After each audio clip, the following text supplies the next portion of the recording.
Welcome students to our channel. I am Syed Azaz Hussain Shah and today the topic on which we are going to talk is John Donne as a metaphysical poet.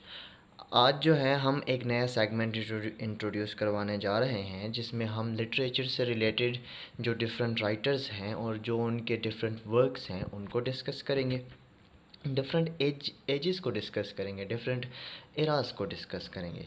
इसमें सबसे पहले हमने John Donne से शुरू किया है और John Donne as a metaphysical poet जो है आज हमने डिस्कस करना है। मैं मेटाफिज़िकल जो है इस वर्ड को ज़रा बता दूं कि इसका मतलब क्या होता है। Metaphysical is the combination of two words, the first one is meta and the second one is physical. Meta means beyond and physical means this world. So metaphysical means beyond this world. So a poet who is considered as a metaphysical poet, the poetry of that very poet would be beyond this world. एक poet जिसको हम metaphysical poet कहते हैं तो उसकी poetry जो है वो beyond this world होगी। तो John Donne as a metaphysical poet जो है आज हमने डिस्कस करते हैं और स्टार्ट करते हैं इंट्रोडक्शन से।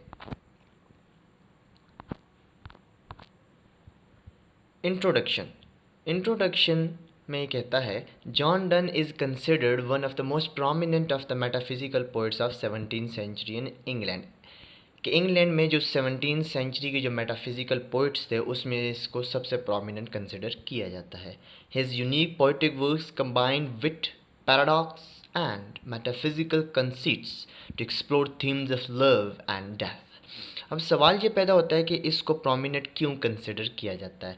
तो इसकी वजह यह है कि जिसका यूनिक पोइटिक स्टाइल है, यूनिक पोइटिक वॉइस है, उसके अंदर विट था, उसके अंदर इंटेलेक्ट्स ने वो सब्लाइम लेवल तक चूज़ किया है। पैराडॉक्स कहते हैं सेल्फ कंट्राडिक्टरी स्टेटमेंट को, कि जैसे मैं कहूँ कि डाकुओं ने जो है वो पुलिस स्टेशन रॉब कर लिया है या एक पायलट जो है उसको ऊंचाई से डर लगता है, तो ये सेल्फ कंट्राडिक्टरी स्टेटमेंट है। एंड मेटाफिजिकल कंसीट का मतलब होता है, मेटाफिजिकल में पहले बता चुका हूँ कि बियॉन्ड दिस वर्ल्ड। कंसीट जो है वो कंपैरिजन होता है। किस किस्म का कंपैरिजन? ये कंपैरिजन होता है टू ऑब्जेक्ट्स का जो कि डिफरेंट होती हैं नेचर के लिहाज से, to explore themes of love and death. अब इसको प्रोमिनेंट ये इसलिए था, इसको प्रोमिनेंस इसीलिए मिली क्योंकि ये थीम इसने जो चुने हैं वो यूनिवर्सल हैं, that is love and death. John Donne is the leader and founder of metaphysical school of poetry. His poetry is rebellion against the popular current. अब इसको लीडर और फाउंडर भी कहा जाता है मेटाफिजिकल स्कूल ऑफ पोइट्री में, और इसको इसकी पोइट्री जो है एज अ रिबेलियन कंसिडर होती है उस टाइम की पॉपुलर करंट के लिहाज से। अब सवाल ये पैदा होता है कि ये जो टर्म है मेटाफिजिकल, ये सबसे पहले किसने यूज़ की? तो Dryden was the first person who uses this term metaphysical for Donne's poetry, and after that Dr. Johnson called Donne and his followers the metaphysical poets. अब नेक्स्ट जो है इसका बैकग्राउंड देखते हैं कि इसका बैकग्राउंड क्या था। John Donne was born in London, कि ये लंदन में पैदा हुआ था इन 1572 में, to Roman Catholic parents. Roman Catholic parents means कि कैथोलिक आप कह सकते हैं कि जो कट्टर किस्म के रोमन जो थे वो उन पेरेंट्स के घर ये पैदा हुआ। And was educated at both Oxford and Cambridge. It is major और I would say positive thing for him कि ये दो यूनिवर्सिटीज़ ऑक्सफोर्ड और कैम्ब्रिज से पढ़ा हुआ था। He went on to become a lawyer, ये लॉयर बना पहले, and later priest in the church of England, और फिर बाद में इंग्लैंड के चर्च में ये प्रीस्ट था। अब मेटाफिजिकल एज अ जॉनरा हम कह सकते हैं किसी भी कैटेगरी को, आर्ट की किसी भी कैटेगरी को जॉनरा कहा जाता है। The metaphysical poets were a group of 17th century English poets whose writings were characterized by the use of metaphysical conceits. Metaphysical conceits मतलब वो comparison जो beyond the world हो, extended metaphor जो है conceits को अब extend करते हैं उसे कहा जाता है, and philosophical musings. The term metaphysics means something supernatural and transcendental. अच्छा, metaphysics का मतलब यही है कि वो चीज़ जो माफूकुल फितरत हो, supernatural हो, it sense what is beyond physical world. अब इसका मतलब उसने बता दिया है कि जो बियॉन्ड दिस फिजिकल वर्ल्ड है उसको हम जो है वो मेटाफिजिकल में कंसिडर करते हैं। It is concern with fundamental problems. अब यही वजह है कि ये कंसर्न किस चीज़ के साथ करता है, ये अपील क्यों करता है सेंसेस को, लोग इसमें इंडल्ज क्यों होते हैं, वो इसीलिए होते हैं कि प्रॉब्लम्स ऑफ लाइफ को ये डील करता है, ये डेथ को डील करता है, जो कि हर किसी का प्रॉब्लम है, एंड सोल को ये डील करता है even after death.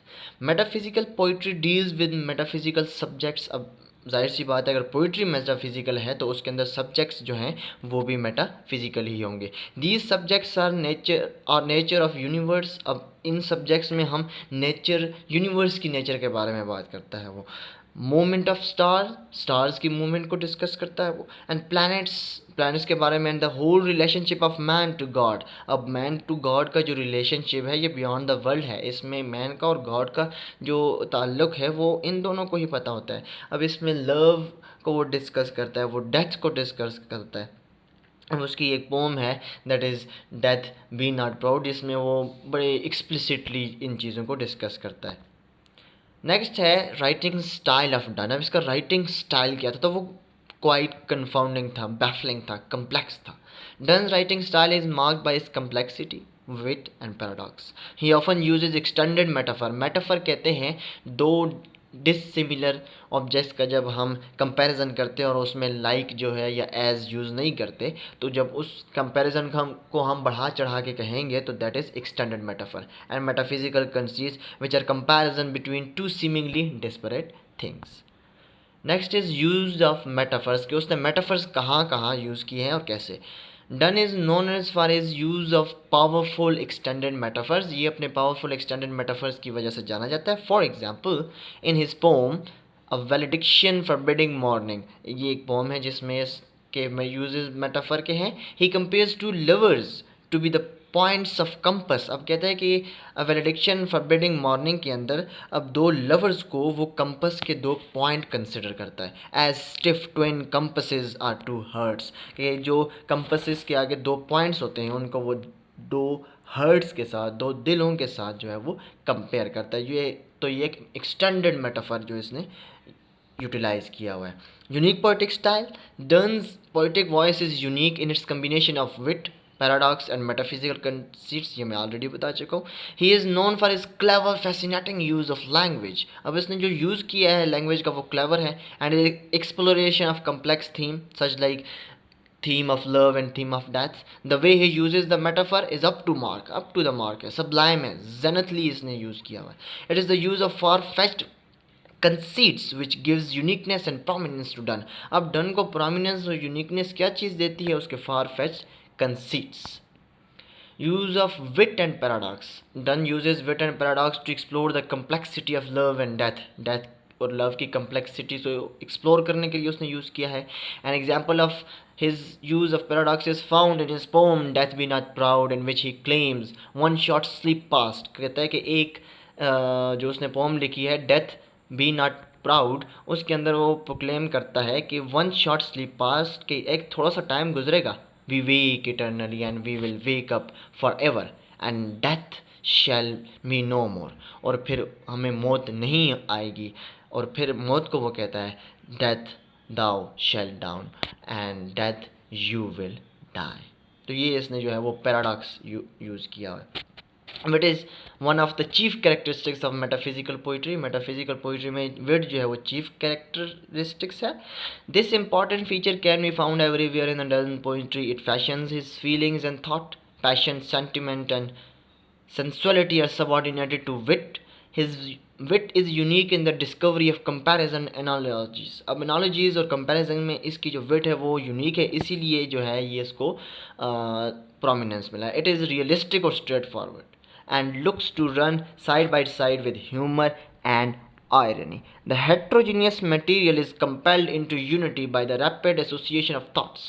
The flea is beautiful example of it. अब heterogeneous material जो है उस कैसे हेट्रोजीनियस डिफरेंट मटेरियल, वो ऐसे कि फ्ली के में वो एग्जांपल देता है कि वो जो फ्ली को कहता है is like our marriage bed. तो हेट्रोजीनियस मटेरियल है, flea is something different thing and marriage bed is something different. तो उसको ऐसे उसने यूनाइट किया है कि उसमें एक एसोसिएशन ऑफ थॉट जो है हमें वो मिलता है। Next is use of conceit. Donne is known for his use of metaphysical conceits which are extended comparison between two seemingly disparate things. An example of this can be found in his poem.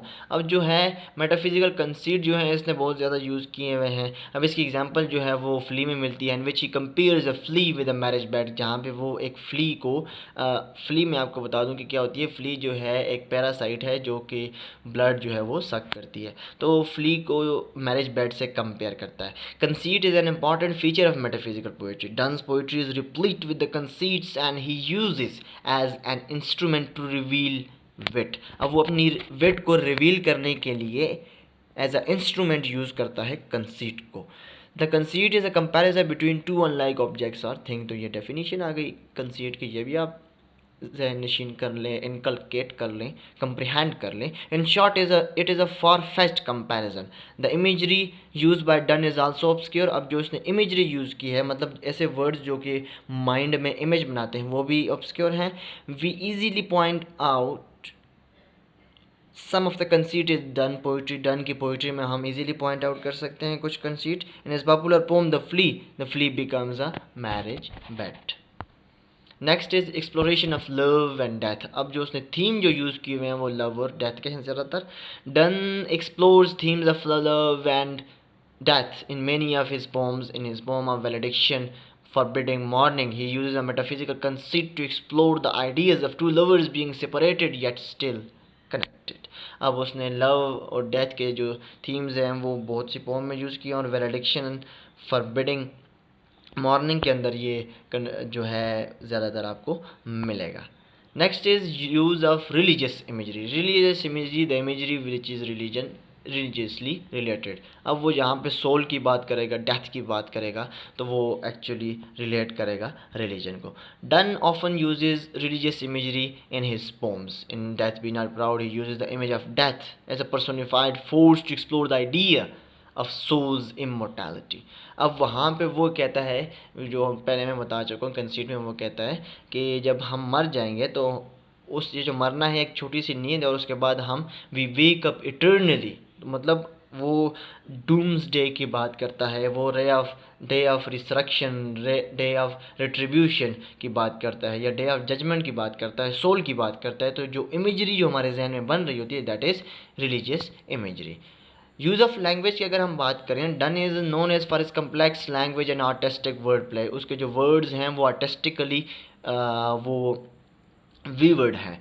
He often uses pun and double entendre to make his point. अपने point को use करने के लिए वो puns use करता है. The language of Donne is quite confounding, baffling है उसकी लैंग्वेज जो है वो कन्फ्यूज़ करती है. And it is the beauty of Donne, और यही खूबसूरती है डन की, that he uses language with craftsmanship.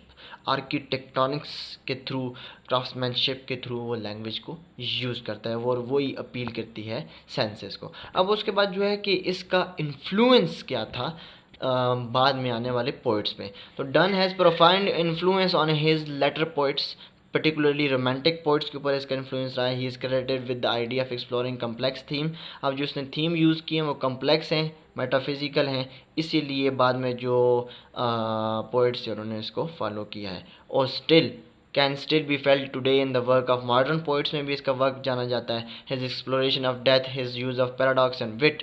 Death में जो उसका पैराडॉक्स और विट है और उसके मेटाफिजिकल कंसीट्स हैं वो जो हैं आज भी पोइट्स को इंस्पायर करते हैं. So if you have any question related to John Donne as a metaphysical poet, kindly comment in the comment section.